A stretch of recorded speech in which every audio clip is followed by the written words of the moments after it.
Thank you to Cozy for sponsoring the Goal Digger podcast. Transform your living space today with Cozy. Visit cozy.com, spelled COZEY.com, the home of possibilities made easy. This episode is brought to you by Shippo, your one-stop solution for shipping labels, helping small businesses save up to 90% off retail rates. For a limited time, Shippo is offering listeners $25 in Shippo credit when you spend your first $25. So shipping your first few packages is basically free. Years ago, I ran a print giveaway for my wedding photography clients. Now, this sounds simple. Send out a few framed photos as a thank you, but the response was wild. I ended up sending out stacks of orders and handwritten notes, and boxes were piling up on my kitchen table. I essentially had no system. It was just me, some stamps, and a lot of stress. That is why I love Shippo. It is designed for small businesses like mine. You can print shipping labels in batches, track orders, manage returns, and sync with all your online stores from one clean dashboard. And with access to discounted rates from USPS, UPS, and FedEx, plus a free starter plan when you only pay for what you ship, it makes fulfillment way less overwhelming. Head on over to shippo.com/goaldigger and claim your spend 25, get 25 offer today. That's shippo.com/goaldigger. Pinterest is not social media, and this is where the biggest disconnect is. People often group Pinterest in the group of the TikToks and the Instagrams. It's not a this or that. It is a totally separate camp. Pinterest is a search engine. It is like a modern day Pretty Google. I'm Jenna Kutcher, your host of the Goal Digger podcast. I escaped the corporate world at the age of 23 with nothing more than a $300 camera from Craigslist and a dream. Now I'm running a 7-figure online business that feels even better than it looks, all from my house in small town Minnesota with my family. Here, we value time as our currency. We mix the woo and the work, and we are in the pursuit of building businesses that give us the freedom to live lives that we love. I've always loved turning big goals into reality, and I'm here to help you do the same. This isn't just a peek behind the curtain. Come along with me and my guests as we tear the whole curtain down. Every week, we tackle practical, no-fluff marketing strategies and host honest discussions on what works and what doesn't. Join me and my expert guests for actionable insights to help you grow your dream business with confidence. Pull up a seat and get ready to be challenged, inspired, and empowered. This is the Goal Digger podcast. You ever have one of those conversations where someone just grills you, but in the best way possible? Well, that's exactly what happened when I sat down with my friend Brock Johnson. He came in hot with questions about Pinterest, rapid fire style, and suddenly I was in the hot seat like a Pinterest professor. Brock is a total genius when it comes to Instagram, but inside of this conversation, the roles were flipped. He was a student and I was a teacher, and we had so much fun geeking out over how Pinterest can help your content live longer, work harder, and drive results long after you hit publish. We originally recorded this episode for his podcast, Build Your Tribe, but then I started seeing the YouTube comments rolling in. Things like, "This is such a masterclass. Thank you so much for this episode." And "This reignited the Pinterest fire. I'm jumping back in." And "Instagram is burning me out. This is exactly what I needed."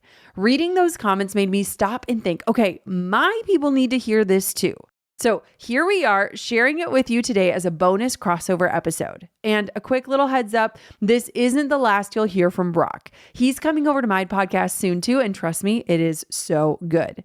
So if you are someone who is burned out on Instagram, tired of chasing trends, or just curious how to get more mileage out of your content, this episode is your Pinterest crash course. And if you're ready to learn more about Pinterest like right now, and you missed my live masterclass, don't worry, we've got it on demand just for you.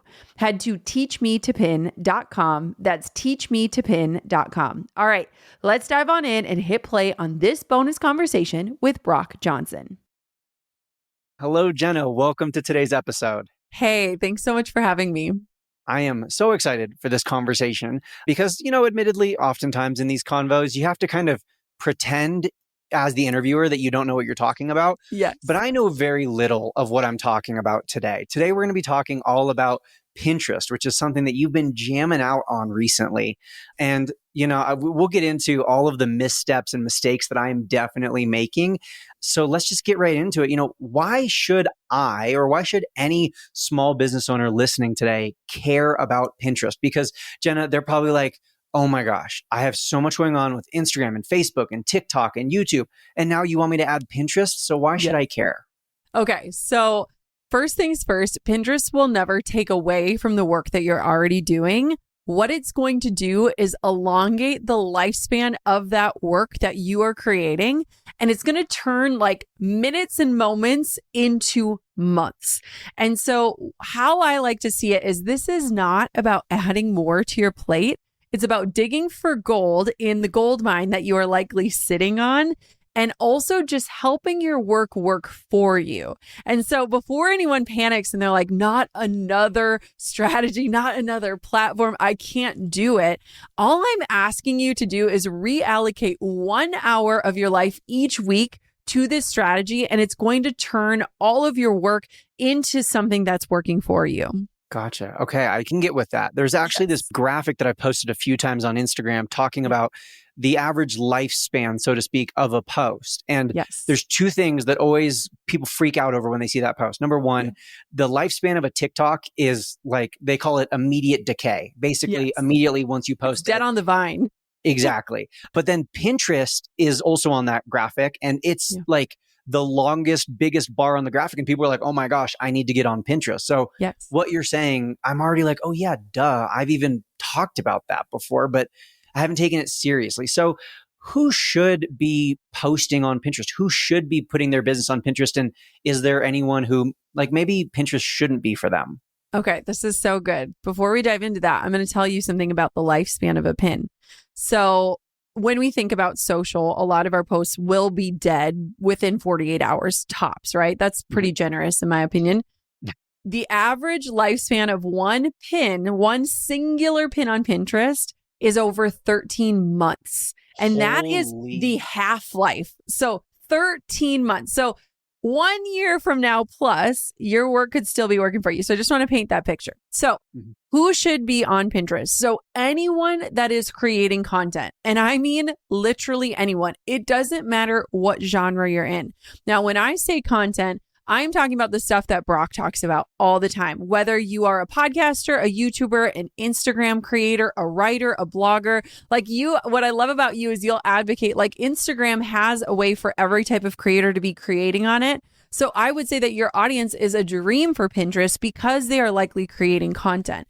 Now, who it's not for is people that don't have a clear path. So you might be creating content, but you might not have actually figured out, well, what is the end result of this content, right? We know general content creators who love like the dopamine hit of likes and comments, but maybe they don't have a through line of like, where does this lead to and what is valuable in my ecosystem, whether it's a subscriber, an email subscriber, a sale, a call, whatever that looks like. And so if you don't actually have something that can kind of lead traffic into treasure, as I like to call it, Pinterest probably isn't the best platform for you. And the only other thing I would say is if you don't want to have your business a year from now or 5 years from now, Pinterest is also not the platform for you. Gotcha. Okay. So then where do we even get started with Pinterest? Because I'm going to guess that most people here are two things. They're number one, they have a Pinterest account. Like they've been pinning things for the baby shower, the wedding, the birthday party, whatever. But they've never actually used it for business. So what are the steps to get started? Okay, so this was me. So if this is you, welcome. You're in good company. Let me tell you a quick story about how I figured this out because it wasn't even me. So years ago, I was white knuckling my business. I was a wedding photographer in Wisconsin, and I had finally released the white knuckle grip on my business and said, I need help, right? Those 3 words that are so hard for all of us to utter. And I hired my first virtual assistant. And I will never forget the first time we sat down, we sat across from each other in this small little Wisconsin cafe. And she goes, how's Pinterest working for you? And I looked her dead in the eye and I was like, okay, so let me tell you about my clothing board. Oh, it is so on point. It's so Parisian chic. And let me tell you about this house that I'm going to build someday. It apparently has 20 bathrooms. And we were kind of laughing. And she's like, no. Like, how is it working for you? Like for your business? And I was like, what are you talking about? And I had no idea that the pins that are on the platform are brought on by Pinterest users. I feel like people go on and browse it and they just think like somehow these graphics are there, but people don't connect the dots that like you can import a pin onto Pinterest today. You can bring anything onto the platform. So the biggest misconception that people look at is one that is just for like vision boards, right? It's a visual search engine. And so we love using it to plan out vacations and our homes and our outfits and all the different things. But what we're missing is that we can actually become contributors to Pinterest. The way that pins get on there is from people bringing them onto the platform. And so if you are someone who is casually pinning, which I love Pinterest. I've never felt bad about myself after being on Pinterest, right, Brock? Like I can go on to doom scroll on Instagram. I feel like garbage. Like, oh, I'm not pretty enough and I'm not doing enough. Pinterest, I'm like, wow, the sky's the limit. But you feel inspired. Yes, you do feel inspired. But if you are someone who is just passively pinning, what I want for you to start paying attention to is looking at these pins through the lens of somebody put this on here, right? The creator did, or somebody that was inspired by the content. Pinterest is not social media. And this is where the biggest disconnect is. People often group Pinterest in the group of the TikToks and the Instagrams. It's not a this or that. It is a totally separate camp. Pinterest is a search engine. It is like a modern day pretty Google. When you go onto Pinterest, you're typing in, how to start a business or how to launch a podcast or how to find a red dress with ruffly sleeves, right? We're using it in the way of a search engine, but oftentimes our brain is disconnecting it and telling us it's social media. And so if you're getting started, first pay attention just to your user experience and acknowledging that somebody brought these things on, and then notice what you're typing in to the search bar and how you're leveraging it as a search engine. One thing that I love that you do so well, Brock, is you often break down what Instagram strategy is. So like when they launch a new feature, you're telling them like, okay, this is why they're doing it and this is their hope of it. When we look at Pinterest, what their goal is to actually connect you with the end result you're seeking. They want to be the connector. They want you to click the link and actually go to the destination. They want you to get the answers and the solutions. A search engine's goal is very different than social media. Social media wants to keep you on the app, keep you scrolling, whereas a search engine wants to be the bridge that connects you to the solution or the answer that you're looking for. And so it totally changes the strategy. And so a lot of people too, they'll take what's working on social media and they'll bring it on to the search engine and they'll be like, well, this doesn't work, but they're not actually looking at it through the right lens. This episode of the Goal Digger Podcast is brought to you by Mercury, modern business banking that helps businesses like mine simplify their finances. When I first started my business, I remember feeling so confused when it came to my finances. I was juggling invoices, tracking payments, and managing cash flow all across different tools. And let me tell you, it was messy. That's what impressed me about Mercury. With one clean dashboard, I can send international wires in US dollars, pay vendors, and issue virtual cards with 1.5% cash back. I can even lock cards to specific contractors and team members to keep spending on track. And if I ever need capital to fund inventory or a launch, that's built in too. Mercury brings banking, credit cards, and capital into one powerful platform so that I can stop stressing about the back end and get back to creating. Over 200,000 startups and small businesses already trust Mercury, and trust me, I can see why. Mercury is a fintech company, not an FDIC-insured bank. Check out the disclosure in the show notes to learn more.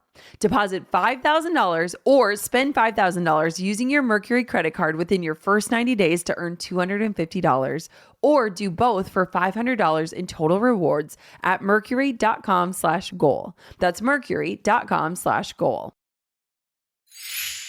I love finding pieces that feel timeless and high quality, but I am also all about staying intentional with how I spend. So I am genuinely excited to share that this episode is sponsored by The RealReal. That is the best place to shop authenticated luxury, from shoes to watches to designer bags and dresses. Now, I have been slowly curating those timeless pieces that I know I will wear for years, and The RealReal has become my go-to. I actually just found a gorgeous Jenny Kane sweater that I had been eyeing forever at a price that didn't make me wince. They drop 10,000 new items every single day at 10 a.m. and 7 p.m. Eastern Standard Time. And every single piece is authenticated in person by experts, so you know you're getting the real deal. And since it's resale, you're giving beautiful pieces a second life, which is so much better for your closet and for the planet. In fact, The RealReal has found new homes for over 37 million authenticated luxury pieces. So instead of producing more stuff, they're making what already exists new. The RealReal is the world's largest and most trusted resource for authenticated luxury resale. With thousands of new arrivals daily, no one does resale like The RealReal. And now you can get $25 off your first purchase when you go to therealreal.com/golddigger. That's therealreal.com/golddigger to get $25 off. Start shopping now at therealreal.com/golddigger. Gotcha. Okay, so let's talk about then how do you look through that right lens? Because you said a few times bringing these pins to Pinterest, whether it's you as the creator or someone else bringing these pins to Pinterest. So like, what does that look like? What does that mean? How do we actually put that into practice? Okay. So what is incredible about Pinterest is that any user can upload a pin. And when they upload a pin, which is simply in most cases just a graphic, when they upload the pin, you get to designate where you are sending someone to. So you literally get to drop in any URL that you want. So this could be a landing page to grow your email list. It could be your YouTube channel. It could be your podcast. It could be your Instagram. It could be your blog, your website, your sales page. You can literally designate any space that you have on the internet, which is pretty rare that you can point somebody in any direction. So the other thing about Pinterest is that it prioritizes what they consider fresh content. Now, fresh content doesn't mean that Brock needs to publish a new video every single day. Fresh content just means that it needs to be a variation of something you've posted before. So for this episode of your podcast, Brock, we could create 10, 15, 20, 30 different pins that all point back to this singular piece of content, as long as the graphics, the headlines, or the visuals are unique. Now, what this means in layman's term is if you have a good set of templates in Canva and you have a slight bit of creativity in terms of how you name things or how you promote something, you can create an unlimited amount of pins that can point to one piece of content. This is why it's not about adding more to your already full plate or creating more content.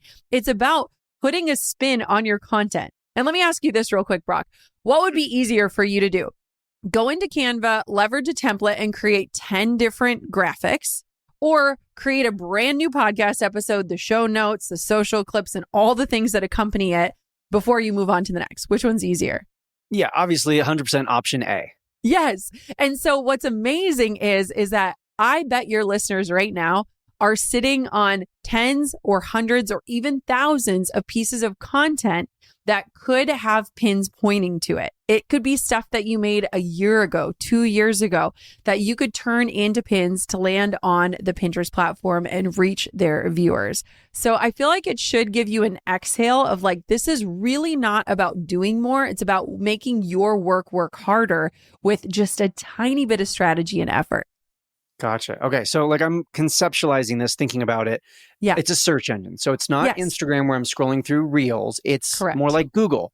But when I search something on Google, nowadays I get like a big AI response that's never helpful. And then I get like a bunch of links and URLs, and the first 7 of them are sponsored. And then there's, a bunch of not pretty, right? It's just text. It's links and headlines.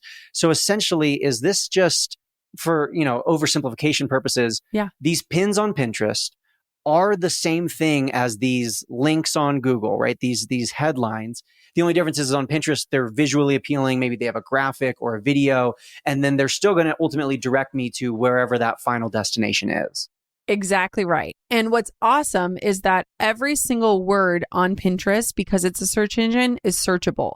So if you take some of the SEO or search engine optimization strategies that you are likely using in other places in your business, that's all you need is just a tiny bit of keyword strategy. So it could be keywords in the graphic itself. It could be keywords in the pin title. It could be keywords in the description. All you are doing is helping Pinterest connect people that are looking for your work with your work. Gotcha. Instagram is a beast. There is no lie that every single week the algorithm changes. There's a million new features. There's so much to keep track of, so much you have to worry about. And all you're trying to do is grow your business, trying to get more customers and make more sales on Instagram. That is why we created the Insta Club Hub, to help you learn exactly what you need to know to stay up to date with the changes that are actually relevant to you as a business owner, and to help you grow your following and customer base on Instagram. You can check it out, best part, for only $7. You can join a 2-week trial for only $7. That's 50 cents per day for 2 weeks. And all you have to do to grab that trial offer is go to instaclubhub.com/trial. Again, that link will be down in the description. But right now, while you're listening, you can just open up your Safari browser or whatever internet browser you use and just go to instaclubhub.com/trial. Okay, so I'll tell you what I've been doing, and let me know if this is a mistake, something wrong, something that could be improved. I use a scheduling tool to schedule all of my posts for TikTok, Instagram, Facebook, whatever, and I'm logged into my Pinterest. So when I'm clicking on the little icons up at the top, I click on Pinterest. So if it's a reel that's being posted on Instagram, the same video is being posted on Pinterest, but I'm not adding a link to send it anywhere. So is that incorrect? Like, would it be better if I was instead having that link back to my Instagram, or like what's going wrong with my strategy there? Because I've seen like literally zero change or results from doing what I'm currently doing. Right. So yeah. Okay. So you can keep doing that, but I'm going to add just a teeny bit of strategy for you. So we are big fans of set it and forget it, which is like my life. Like that is what I want. I want a crock pot meal and I want strategies that I can set and forget.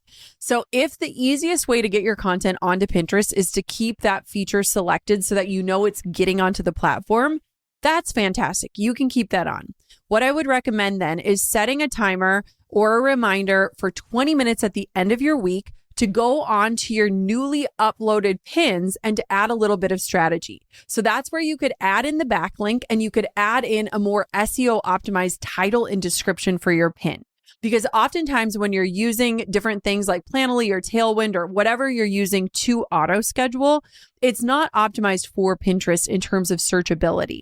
And so if it's easier to just have it auto post and then you go in and tweak, there's no harm in doing that. And you're not like tanking your ability to get results. There's nothing there because again, this is the long game, but you'll add in that strategy. And so what you can do is you can decide, okay, where do I want to send this to? What is the best way to send it somewhere where it's traffic, but I can turn that into something? I'm the biggest fan of sending it to places you own on the internet, whether it's a website or a blog, versus sending it to other platforms where you don't necessarily get to capture any sort of data or any of their information. But what I would just say is then just go in on a Friday, look at the pins that automatically uploaded, jump in. You can even use ChatGPT and say, write me a title for this Instagram caption that's SEO optimized and great for Pinterest. Drop those things in and designate where you want it to go. And that's how that content will work for you longer than when you just hit publish. Does that make sense? Yeah, that totally makes sense. And that's very doable. I want to come back to a question around like graphics versus videos versus reels. But before I do that, this is probably going to be a quicker question. Are there any sort of account settings or profile things that we need to be aware of on Instagram? In Instagram fashion, they always overcomplicate it with like, you could be business, professional, creator, personal, private, whatever. Is there anything like that we should be aware of or make sure that we set up correctly on Pinterest? Yes. So that's a fabulous question, Brock. So you want to make sure you're a business account. So without being a business account, you don't have access to analytics and you also can't make your profile super optimized. So with a business account, you could have like Brock Johnson, Instagram strategy expert as your title. And you teach this too with kind of like optimizing your bio. It's actually very similar to the strategies you teach in Instagram, in Pinterest. It's just, again, every word that you're putting in there is searchable. And so you want to make sure the words and phrases that you're using, both in your title and in your bio, are very clear. So very similar to what you teach there.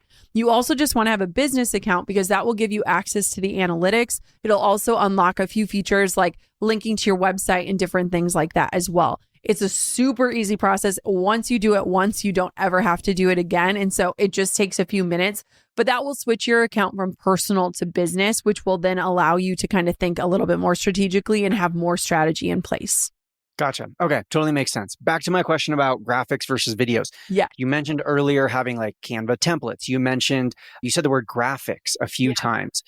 Do graphics or, quote unquote, still images perform better? Is that more of the norm and the expectation on Pinterest than these 7-second reels that are being posted on Instagram? Yes. Okay. So this will maybe give your audience another sigh of relief, but I just saw a stat that it said like the average reel is taking entrepreneurs 3 to 4 hours based on what they're creating, which I haven't made sure, but for me, that's kind of true. It takes me a long time. But what we've done is like in my business is for every podcast episode that goes out, I created 10 templates to turn one podcast episode into 10 graphics. One graphic is just the title of my show. Then the next graphic is the title of my show with my photo. Then the next graphic is a pull quote from the episode. The next graphic could be an infographic. Again, it's just slightly varying either the way that you're talking about the episode or the way the graphic is. One thing that's really great about Pinterest is that it's not necessarily the popularity contest that social media can feel like, because users on there aren't specifically generally typing in your name. Unless you're super well known, people aren't going onto Pinterest and typing in your name. So there's a stat that 96% of searches on Pinterest are unbranded searches, meaning that people are really interested in being exposed to new creators, new offers, new products, which is a huge relief for small businesses and people that are just starting out. Like the other day, I was looking for a red dress and I had like a specific vision in my mind and I just couldn't find what I was looking for. And it was popping up all these different boutiques I would have never found, I would have never heard of. I don't care where I'm getting this red dress from. I just want to find what I'm looking for. And so what's awesome about Pinterest is for people that prefer to be a little bit more faceless in their marketing, or they want to not necessarily be like the performer in their business, Pinterest is amazing. And so for you, Brock, you have such SEO optimized titles, which I know is strategic on your part when it comes to YouTube. And so there are so many different ways that you could take one YouTube episode and take different clips, use stock photos, plain backgrounds, talk to different segments of your audience. Like you could do one like Instagram strategies for small business owners, Instagram strategies for course creators, Instagram strategies for product-based businesses. So all of these different ways are easy ways to create new graphics that promote and point to the same thing. So what I rely on is just templates. And here's the secret sauce of this. At this point, I don't even do my own Pinterest strategy. I outsource the 1 hour a week to an amazing VA on my team. Because once the templates are created, all she does is take that piece of published content and dissect it and break it down, and she's ready to rock. And keeping in mind, if you think about it, one episode of your show turning into 10 pins, the average lifespan of one pin is 13 months. Now think about 10 pins being published, spaced out over a period of time. Your episode that you're recording right now can be working for you in the next year. And I feel like that's just such a different mentality than social media, where it's just like we're constantly creating and kind of feeding the beast. And so it totally transforms the way that you create content and also the way that you look at the promotion of the content you create. One of my favorite things about summer is spending time at the lake, and we are in the process of refurnishing our lake house slowly but surely. And I have been obsessed with Cozy lately. You know, when you first find a brand and you think, okay, they totally get me. For me, that's Cozy. Their pieces are beautiful, but more than that, they're practical. And as someone who juggles business and motherhood and maybe moving the couch for the 3rd time this month, which Drew can confirm, I need furniture that keeps up. Cozy's modular couches have totally caught my eye. They are designed to adapt, whether your living room turns into a dance floor, a playroom, or your office for the day. I love that you can reconfigure them, add pieces as your space changes, and yes, they have washable covers for the win when you've got kids running around. They are all about being modern, adaptable, and worry-free. They truly open up new home possibilities with furniture that adjusts to your life and not the other way around. And let's be real, your home should be your way, reflecting who you are and how you live. Transform your living space today with Cozy. Visit cozy.com, spelled COZEY.com, the home of possibilities made easy. When I created my first course, I had no systems, no team, and I kept wondering if anyone would even care. But if I had waited, I might have given in to the doubt and missed the business that changed everything. What if the only thing standing between you and your dream business is just starting? You don't need a perfect plan. You just need Shopify. Shopify powers 10% of all US e-commerce, from brands like Chamberlain Coffee to Thrive Cosmetics to businesses just getting started. You get beautiful, ready-to-go templates, no code required, and tools to manage everything in one place: payments, inventory, emails, and more. Shopify's AI tools can write product descriptions, clean up photos, even generate discount codes. And with built-in email and social tools, you'll actually reach the people who need what you're selling. Whenever you need help, Shopify's award-winning support team is there 24/7. So what if you didn't wait? Turn those dreams into and give them the best shot at success with Shopify. Sign up for your $1 per month trial and start selling today at shopify.com/goaldigger. Go to shopify.com/goaldigger. Shopify.com/goaldigger. Living 6 hours away from Drew's family means that we often opt to meet in the middle and get Airbnbs for our get-togethers. We've stayed in some pretty unforgettable places, like a house with an indoor pool, which was so fun for the Midwest, one where I discovered Drew's dad is a pool shark, and even a place with a hot tub that the kids refuse to leave. We've even celebrated holidays in these cozy homes away from home. And it got me thinking, if you've got a few trips on the calendar too, and your home's going to be empty, you should be hosting.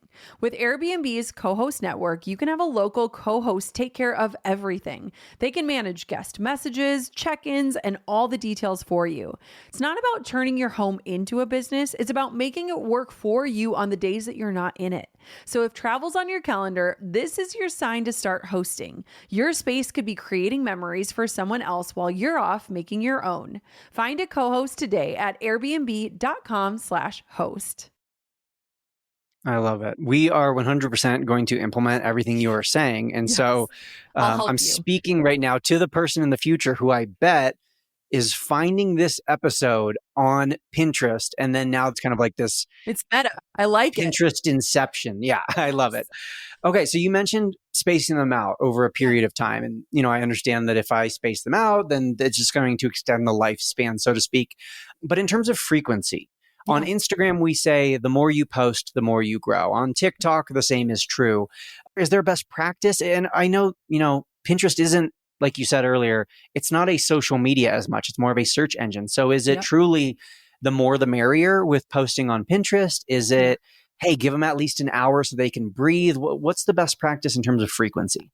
Okay, you're going to love this. Okay, so the way that I teach it is it literally takes 1 hour a week. You can log in and you can log out. So unlike the social platforms, and again, this isn't a comparison, it's just pointing the distinction. Unlike the social platforms where you shouldn't just post and ghost, you need to stay on and engage and be in your DMs. This is truly you upload it and you can ghost, because it's not necessarily about likes and comments and that kind of thing. So it's a very different mindset. So what we recommend is, even if you just uploaded 1 to 2 fresh pins, fresh just meaning different variations, it can be old content being resurfaced, but fresh graphics to Pinterest a day, you can get really great success. So that's just 1 to 2. So that would be about creating 14 different graphics in Canva in 1 week, pointing to different types of work that you've done. Now, the recommendation and what we do personally on my team, because we have such a gold mine of content, we have thousands upon thousands of posts and episodes and all the different things, is that we typically post around 5 to 15 pins a day. Now, when I say we're posting it, we're just scheduling these out to be dropping. And it's pretty easy to do that when you have templates to rely on and you can look at a piece of content and splice and dice it. In fact, you can go into ChatGPT and you could upload a transcript of this episode and say, give me 10 different angles for this. And it would literally spit out amazing headlines that you could use on these graphics. So the one thing to keep in mind is that if you have a piece of content and let's say, Brock, you create 10 pins for it, my recommendation would be is if you have enough content to do this, which you do, would be to space out those pins at least by 1 week, just so you're not spamming Pinterest with all of these pins that are super similar pointing to that one piece of content. If you can't do that, you're not going to be penalized. You likely just might not get as great of results. And so if somebody's listening, my recommendation would be pick 3 pieces of content that you've already created that maybe performed well in the past and create, let's say, 3 different pins for that. That'd be 9 pins. That would be enough to get the 1 to 2 pins per day for the next week. And you could schedule it, set it, and forget it, and then log in again on Monday. So that's kind of how we approach it. There's really not a ton of rules. Like, what's interesting to me is it doesn't ever feel like you're like gaming the system. I've been teaching Pinterest for 7 years now, like teaching the strategy. And what's incredible is like I just re-recorded my entire program and not a lot had changed. Like it wasn't like this massive shift from like, oh my gosh, last year to this year, there's this algorithm drop and everything is not working. And so that gives me a lot of peace in the process. They also recently announced a verified Pinterest educators program, which I'm a part of. And I also just think that that is awesome in the sense of it's not like you're gaming a system. I think sometimes we can get strategies and it kind of feels like, well, this could work for now, but it might not work in a month. They're backing what we teach. And so I just want your listeners to listen with a lens of like, this isn't about gaming it. This is exactly how they want you to be using it. Gotcha. That makes sense. And that's so cool. Congratulations on that. I love, and it totally makes sense that you are one of those verified educators because you're someone who teaches strategies that are proven to work and will work over the long haul. And it's not like a flash in the pan hack that's going to work for the next 12 hours. And then, hey, if you don't see this episode the day it was posted, it's gone forever. But speaking of those strategies, I would love to, first of all, just understand, and this might be a very silly beginner question, but on Instagram, we have stories, we have carousels like the slideshows, we have photos, and we have reels, and we have live. What are the different kinds of content that we can post or the different kinds of posts we can pin on Pinterest? Yeah. So the main one that is like 98% of what we do is just a singular graphic. It is just one single standalone graphic. Now they have recently released like carousels where you can have multiple pins. It's limited to 5. So it's kind of like a series of 5 where people can scroll through. And then they also do video pins, but they're often no audio. It's just like a video clip. So a lot of times my team will take my reels that I post that are more like B-roll, which we all know aren't working as great these days, but they can take that content and also post it onto Pinterest. There is also one thing that I think is interesting to call out is that there's Pinterest ads. And for most of my career on Pinterest, we've gone straight organic, like no paid strategy, gotten results with no paid strategy. But one thing that's been interesting is as we've been using Pinterest ads more, we've been seeing that our cost per lead for our last launch was nearly half of the cost per lead that we were getting on Meta, which is really interesting because we're not anti-Meta. Like I use Instagram and Facebook all the time, and that's how we get a ton of leads.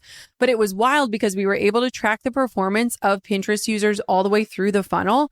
And those leads performed the same as our Meta leads, but the cost was 1/2.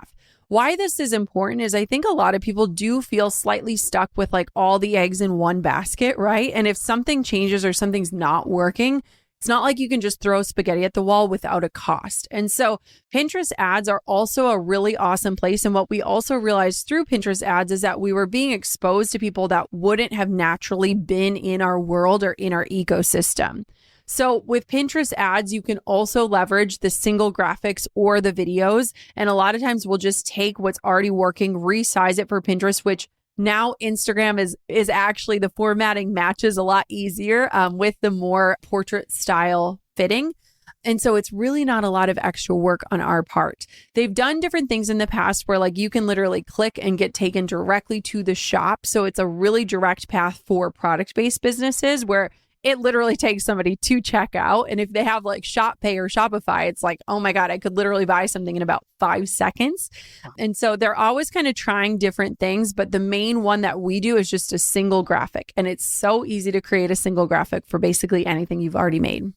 Totally makes sense. Let's talk more about some of the best practices for those single graphics. I'm just curious, Yeah. have you found that portrait works better than landscape? Is there a certain amount of words or a certain should we have a human's face on it plus a headline plus a subheader? Like, what is the best practice? And I'm sure it varies person to person, business to business, but are there any general things to keep in mind with those graphics? Yes. So we only do vertical oriented pins because just like on Instagram, it takes up more landscape visually. So again, a lot of similarities there. Now, one of my favorite things about Pinterest is you can split test any idea, any headline, any graphic, any color, any font. You can split test anything with no risk or without feeling like you're standing on stage naked in front of your audience. And so it removes the vulnerability that a lot of people feel in desiring to test or experiment with something, because it's like on Instagram, trial reels, I guess, kind of did that for us a little bit, like takes away the barrier of embarrassment or vulnerability. But what's incredible about Pinterest is like you get the analytics. So we've done it to like split test ad graphics or different things like that. The point of this is that there's no risk of having a bad graphic. So you're not penalized or it's not going to negatively impact you. It'll just give you data.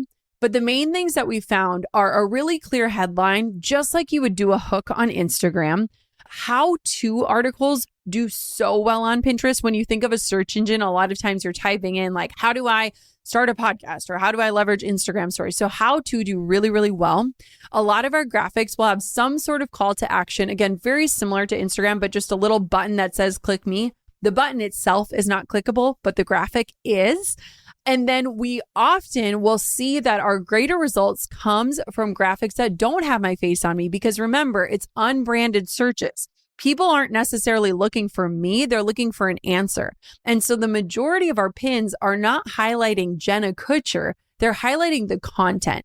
And it helps you to connect that content to the person, and then they can get to know you in the content piece itself. And so again, for people that want to take a little step back or not necessarily be the face, it's amazing. But I just love it because it's like, Brock, let's say tomorrow you're like, I want my brand to be like orange and lime green. You could test that out and split test it using similar graphics with different branding and just see what performs better. And so it's kind of a good testing ground for people too. Gotcha. I totally see how this makes so much sense. I see how I could do this in less than an hour a week.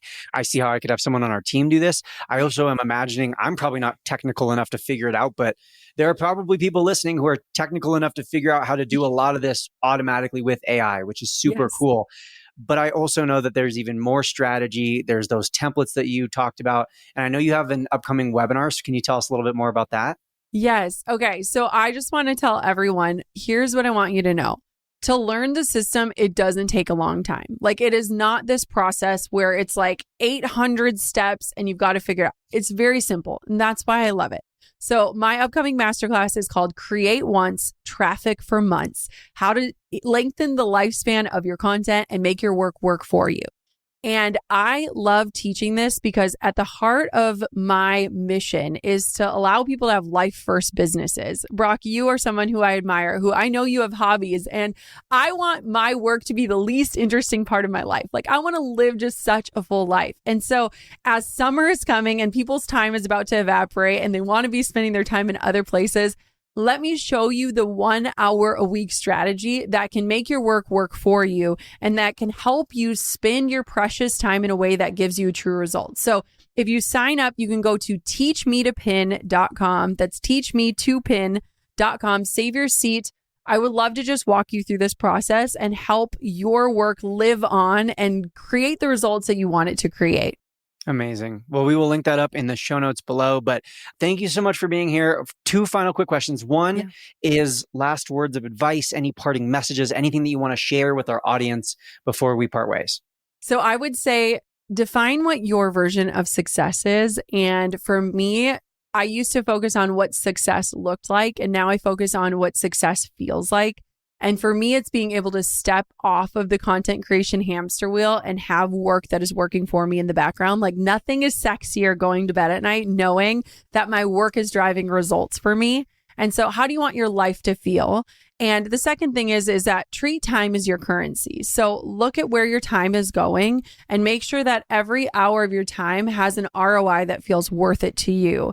And for me, I love Instagram. I show up on there every day, but my real ROI is coming from the traffic that Pinterest is driving, leveraging all the things I've been creating. Amazing. And we will link up, like I said, the masterclass in the show notes. But where's the best place to get connected with you, just if we want to follow more all things Jenna and check out more of what you're up to? Yes. Well, I'll tell you Pinterest, which you can find me at Jenna Kutcher.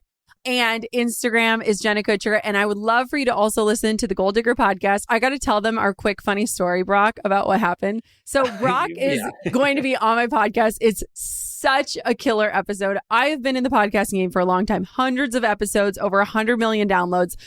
Poor Brock comes on my podcast and I hit the wrong record button. People, if you've ever been mortified, if you wonder if the greats still mess up, the answer is absolutely, positively. And I'm so grateful that I messed up with someone as amazing as Brock. So come and listen to his episode on my show because it's the second crack at it. And the second time was even better than the first. But I'd love to have you listen in at the Goal Digger podcast where you can hear amazing people just like Brock.